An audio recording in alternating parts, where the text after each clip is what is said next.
Hello? Hello po. Hello? Yes, Marlon. Hi, good morning. Hello po, PBJ. Good morning po. Good Wait lang po. morning. Is there a way you can speak louder? Louder? Hello? Yan. Okay na po ba? Would you speak louder? Hello? Yeah, that's better. Hi, good morning. Okay. What do I call you this morning? Hello po. Call me Sam na lang po. Sam. All right. Short for Samuel. Charot. Opo. Ilan taon na si Sam? 30 years old po. 30 years old. Matanda ka sa akin ng around 4 years. Ganun. Opo. Sige po, maniniwala pa tayo dyan. Thank you. Thank you. Balato mo na sa akin yun. Sige.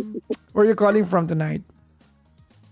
Bulacan po. Bulacan. What part of Bulacan are you from? Sana sa Del Monte. SJDM. Opo. Alright. Sige. Okay, Sam. Anong ginagawa sa buhay ni Sam? Ano po ako? Teller / business owner po. Teller / business owner. Alright. What bank? Ano po? What bank? Wag na lang? Bank? Bangko po ba? Ay, hindi po. Ano po siya? Para pong bayad center partner po. Okay. So, hindi. I just realized, hindi pala lahat ng teller ay nasa bank. Okay. Po.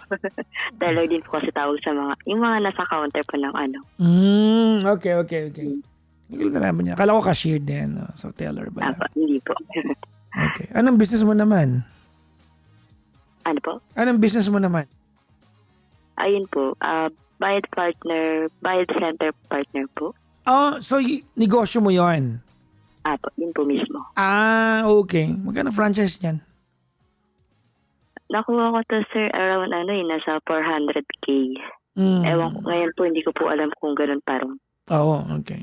400,000. Okay. Kumikita naman. Opo. Running naman po siya ng 5 years na po. Oh, that's nice. That's really nice. Po. All right. And I have 2 branch na kahit papano. Yun po. Yan yung pinagkakaabalahan kahit papano po. That's good. Okay. Sige. And married? Single? Medyo complicated po. Hindi ko pa sure. Okay. All right. Opo. Tell me the story. Sorry, PPJ. Medyo may notes ako kasi ayokong maligaw yung kwento. Okay lang po ba? That's okay. Pero huwag kang magala. Talent ko umintindi ng kwento kahit na guluhin nyo pa yan. Okay po. Sige po. Okay. Paano ba to? So, umpisa ko na lang po to kasi bago po tong relationship po na to is galing din po ako sa long-term relationship. 2 years and 11 months po yun. So, nung nag-break po kami nun, dumating po ito yung bago. So, parang nung dumating po siya is parang hindi na po ako naniniwala ng mga ligaw. Okay, wait lang. May anak ka, di ba? May ano po? Are you a single mom? You said? Hindi po. Single. Single. Okay. Okay, sorry. So, yung 2 years na jowa mo, that broke you so bad. Yes. Kasi yun ang reference mo di ba? Gaano katagal bago mo na-meet tong lalaking pinag-usapan natin ngayon? 4 months. Cute Ang cute ng part na yun yung hindi ka na naniniwala pero 4 na buwan lang may jowa kang bago. Okay. Charurot. Okay, sige. Okay, sige. Hindi ko po i-justify. Para kasi yung Hindi, okay lang. Dumating siya Ganun naman I mean, ano gagawin mo, di ba? Dumating Na in love ka ulit Parang, oo nga po. Sige. Yung nga po, para yun sa ex ko nun is nagpaligaw ako ng 6 months. Pero nung dumating itong 4 months na to parang mga 2 weeks.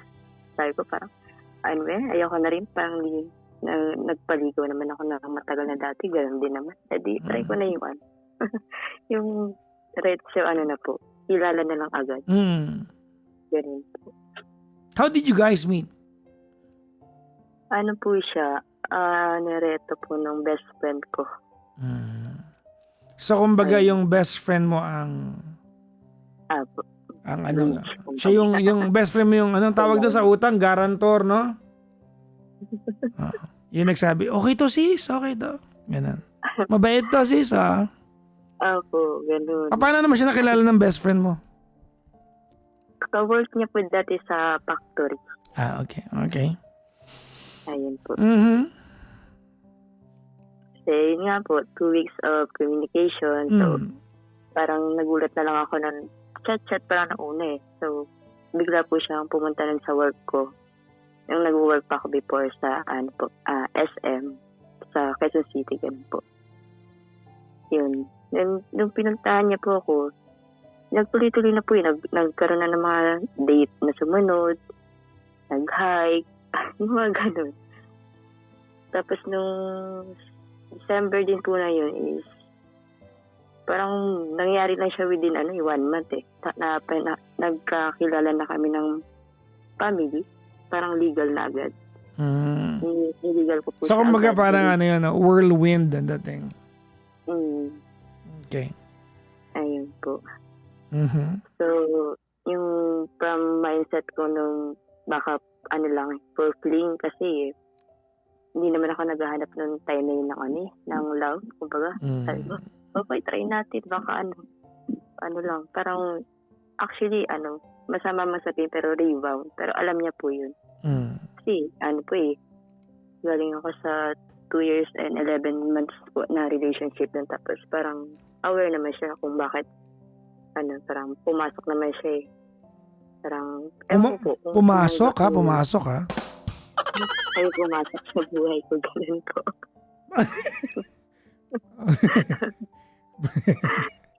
Hoy, ang nalaswa ng utak nyo ha. Yung mga nandyan ha. Sinabi ko lang pumasok eh. Okay naman, nakapasok daw. So, tapos, from mindset ko na baka fling lang, ganun. Na po kami, Because, 5 years and 5 years na kayo ngayon. 5 years and 11 months po kami. Okay, that's nice. So,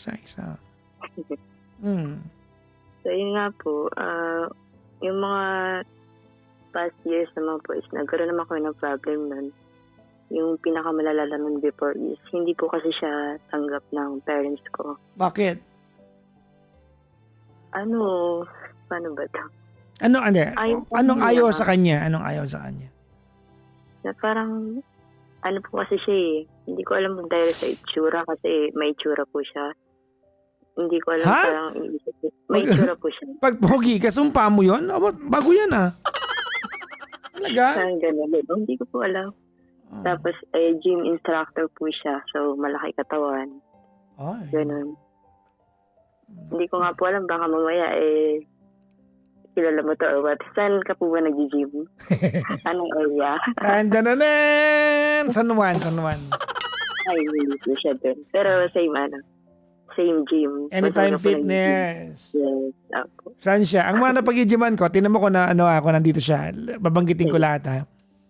So, yes. Ang mga naikutan ko, City Light, and Domingo, Palanan, wait lang. Capitol Commons, Ortigas, Shaw Boulevard, MOA. Wala, hindi ko pa nabanggit? Hindi po. Ano ba? Huwag ko nang banggitin kasi madaling mahanap eh. Wag na lang. Malaki katawan? Enjoy mo yun, malaki katawan. Kasi parang protected ka, di ba? Sorry. Okay, tapos? So, yun nga po, parang yun yung naging problem namin before na hindi po siya tanggap po ng parents ko. Hindi ko alam dahil kung sa itsura o sa trabaho or ganun po. Kasi yun nga po, yung parang pinaglaban ko siya sa yung 3 years na yun na lakasan mo. Pinaglaban ko po siya nun. Tapos dumating kasi yung point na ano po, na dinala ko na yung sarili ko sa ospital nun kasi hindi ko alam na na-atake na ako aanuhin ako ng anxiety. Dahil Okay. lang din kasi may ipit nga po ako between parents ko din siya. Okay. Ano po. Tapos, ayun po, kung iisipin kasi, parang hindi naman ako na-inlove talaga nung una sa looks. Alam niyo po yung parang more on nakita ko po kasi agad yung personalities na meron siya. Okay. Parang madiskarte, masipag. Parang given na po yung looks parang okay. Parang bonus na lang yun. Pero hindi po dahil Sarap sabihin na, given na po yung looks eh.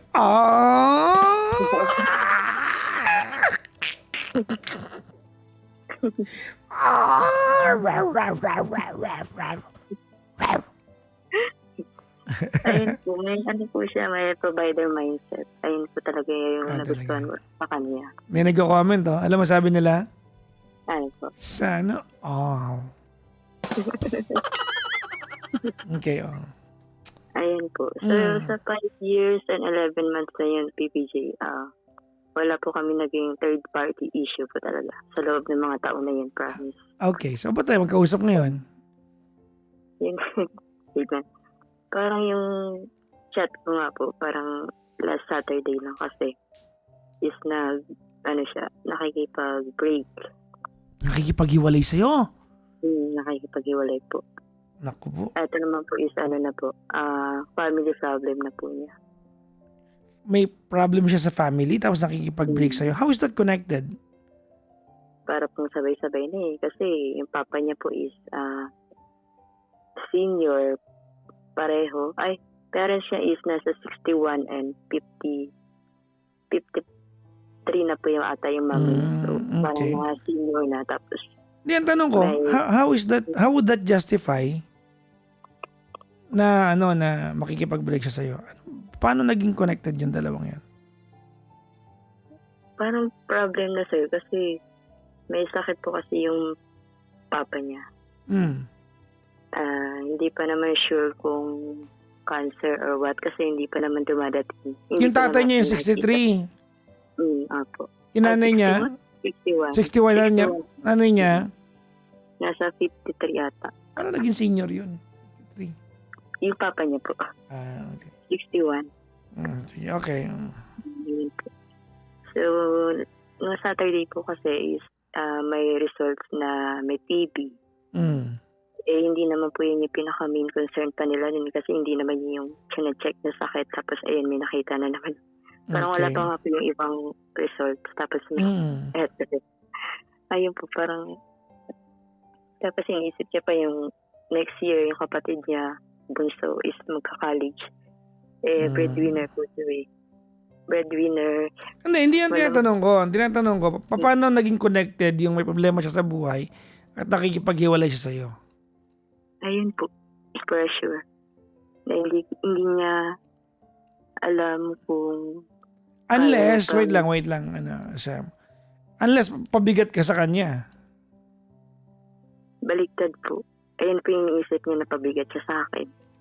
So, ba't siya nakikipaghiwalay? Hindi ko mag-get, sorry ha. Kasi otherwise, it's just self-pity, no? Hindi ko makita, no? Hindi magka-connect eh. But I have a suspicion. Unless, are you interested? Okay, sige po.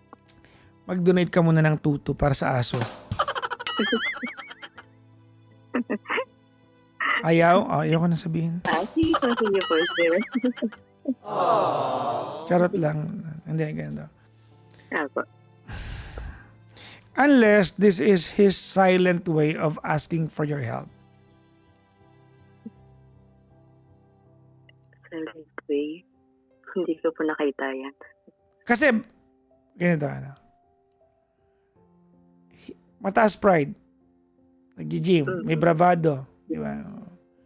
Maybe he wouldn't say, short ako. Di ba? Unless, yun ang dahilan. Baka mamaya, this is his silent way of asking for your help. Sabi naman nag-comment, I think it's something else. Wala pong record ng pag-cheat yung lalaki. Kung wala sa kwento, wag niyo pong lagyan.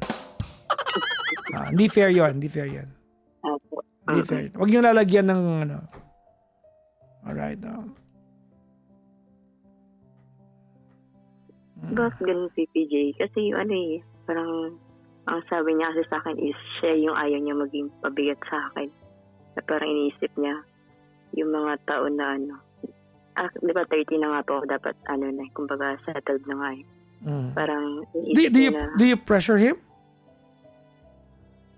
hindi siguro yung mali ko PPJ kasi parang ano ka sa kanya ng gusto ko ng pag 33 ko is ano natin yung mga issue na dapat gano'n. Pero alam ko parang mali eh. I mean, Hindi ko alam how often do you do that?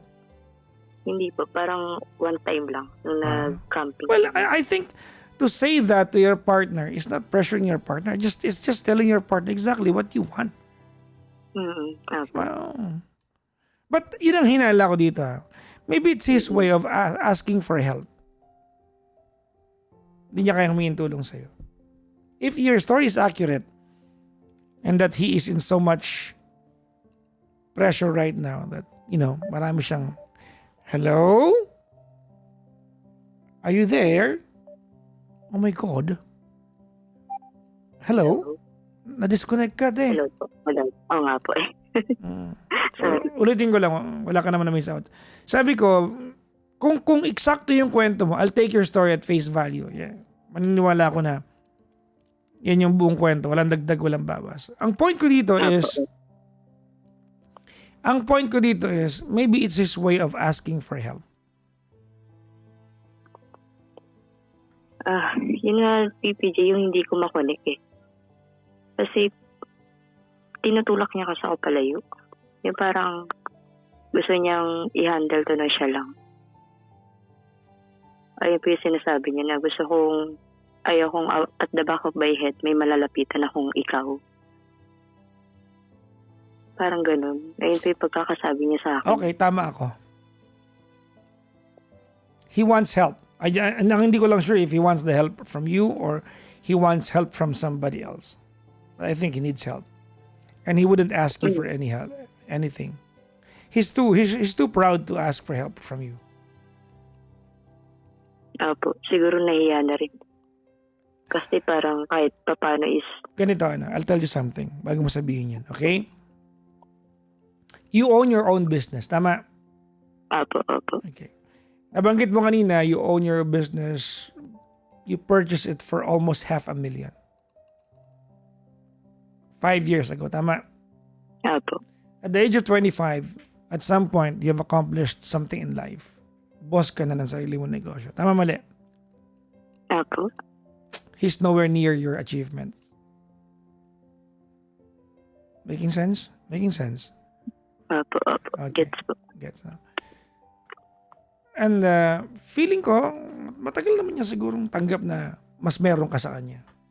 Opo, alam niya. And the fact na binabanggit niya sa iyo yung mga daing niya sa buhay, he's asking for help. He wouldn't just ask, literally. I hope I'm right. Because the alternative of this, if I'm wrong, is that he doesn't love you anymore. Opo. Pero hindi po yun. I'm sure po, naramdaman ko po yun. Do you think have a point? Yes, a point? Do you think I have a point? Siya po. Opo, meron naman po. Ako. Opo, meron po. Have you tried offering help? Hindi siya PPJ eh. Parang... I mean, are you willing to offer help? Opo. Have you tried offering help? Hindi po. Okay. Kasi hindi po siya yung nangihingi. Parang nag-aantay ako na siya yung Ayaw naman po PPJ You've been with this guy for what, 2 years now? 5 years? 5 years. 5 years now. And you don't get his pride? Ayaw niya kung kasi PPJ yung mag-offer ka agad ng help. But he's telling you that he's in trouble. Pero yun nga po hindi ko nagigets bakit hindi na lang po siya magsabi ng He is a Kailangan man po, kailangan po. for crying out loud. Ah, okay po. I'll Gets give you ko an na po. example. To common to, nakakatawa to example na to. Ready? Okay po. Kwentuhan na lang to. Malimbawa, di ba? Yung jowa mo, di ba? Walang kibo. Tapos alam mo na wala siyang kibo kasi nagsiselos siya. Halimbawa to, if you tell a guy, nagsiselos ka ba? Nagsiselos ka, no? Nagsiselos ka ba? Nagsiselos ka? 99% of men will never say yes. Kahit obvious, we will never say, oo, nagsiselos kami. In the same manner, if you ask him, you need help, kahit kailangan niya, there's a very slim likelihood that he will ask for, diba? He will admit to it until you offer it. Until you make it a fact. Look, you're in trouble, you need help. Let me help you. Opo. I'm not asking you if you need, if you want it. I'm giving the help to you because I believe that one day if you have more than me, hindi mo rin ako pababayaan. So I'm paying it forward na. I don't believe hindi mo to naramdaman. Ano kasi ako, nasanay po kasi ako na pag nangihingi siya ng tulong is, nagsasabi po talaga, parang hindi na po kayo magkukusa. Ano na? Kasi, Ulitin mo yan. Hindi ko nag-gets. Parang nasanay po ako na pag kailangan niya ng tulong, magsasabi po siya. He asked for that already before? Apo. Pero lately po, hindi eh. Parang wala. Shutdown agad. Hindi, kasi nga, this no longer concerns him. It concerns extended people in his life. That's no longer your concern. Kung siya lang ang nangangailangan, makakalapit sa iyan. Pero pangangailangan na to ng taong nakaduktong sa kanya. Hindi lalapit sa iyan. I hope I'm right. Okay po, nagets ko na. Nagets ko na po.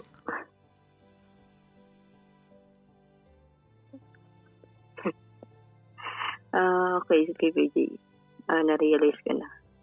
I hope I'm right. I hope. Okay. I don't know if I'm right. I just hope I'm right.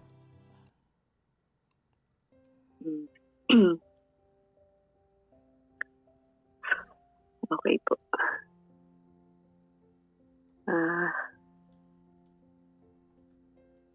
So, yung tanong ko, PPJ, kasi, di ba, 5 years and 11 months ka pa eh. And then, Almost 6. nakapag-break na siya. Almost 6 na this December. Nakapag-break siya na Saturday. So, binigyan ko po siya ng space. Sabi ko, pag-isipan mo yan, bibigyan pang 1 week. Ay, hindi. Siya yung nagbigay. Sige, 1 week.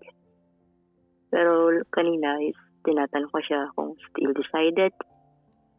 Oo daw. So, parang ako, ang tanong ko is,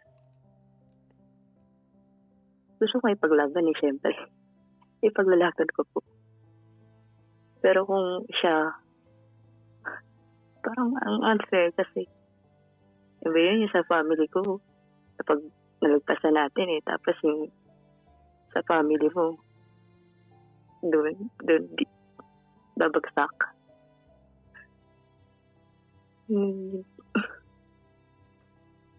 Yeah, ganun po. Tanong ko kung ano ba, worth it ba? O ipaglalaban ko pa ba? Well, Pero that's... nag-gets ko yung sinabi mong No. kailangan That's another thing. No? If he wants to stay with you or not, the two of you will have to figure it out on your own. But let's focus on more important things right now. Offer ka muna ng help. Apo, sige po. Whether he wants to stay or not, that's another... Kasi, if we go down that route, are we saying na tutulungan mo lang siya dahil babalikan ka niya? Unless yun ang motivation mo, di okay. Fine, thank you. Hindi po eh. Sabi ko. Ha? Hindi naman po. Okay. Pero kahit feeling ko, hindi naman lalapit siya sa akin if ever na wala na eh. I'm just saying, I hope I'm right. No? Ayoko lang po yun yung maging motivation ko na ano. Pero sige po. try ko pong gawin na mag-offer ng help. Kahit na hindi niya hinihingi. Ayun po.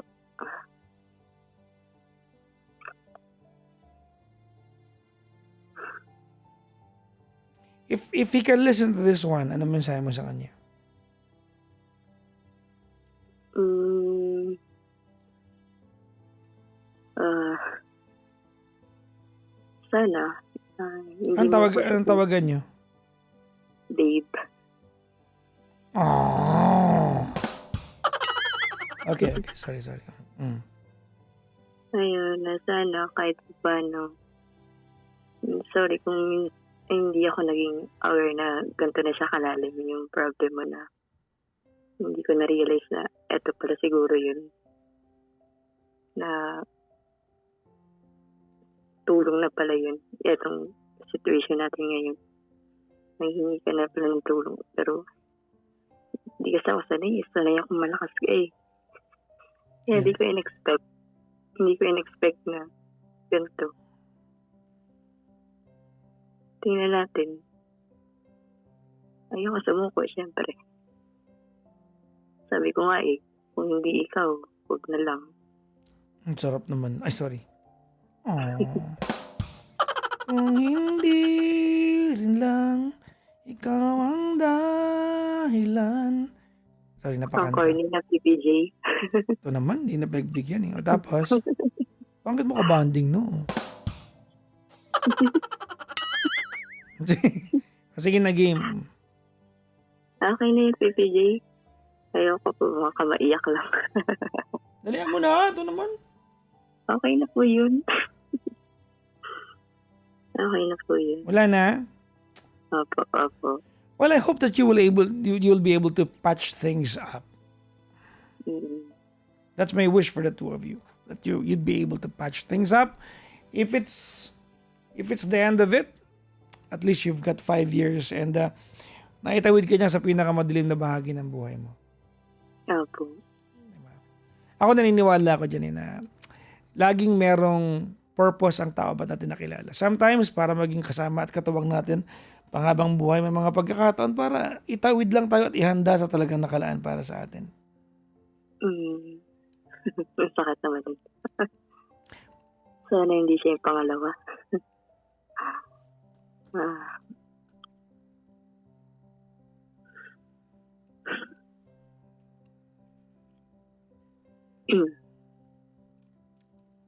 Alright? Opo, okay na yung PPJ. Thank you very much for calling. Thank you po. Thank you so much. Bye-bye. Bye-bye po. Bye-bye po.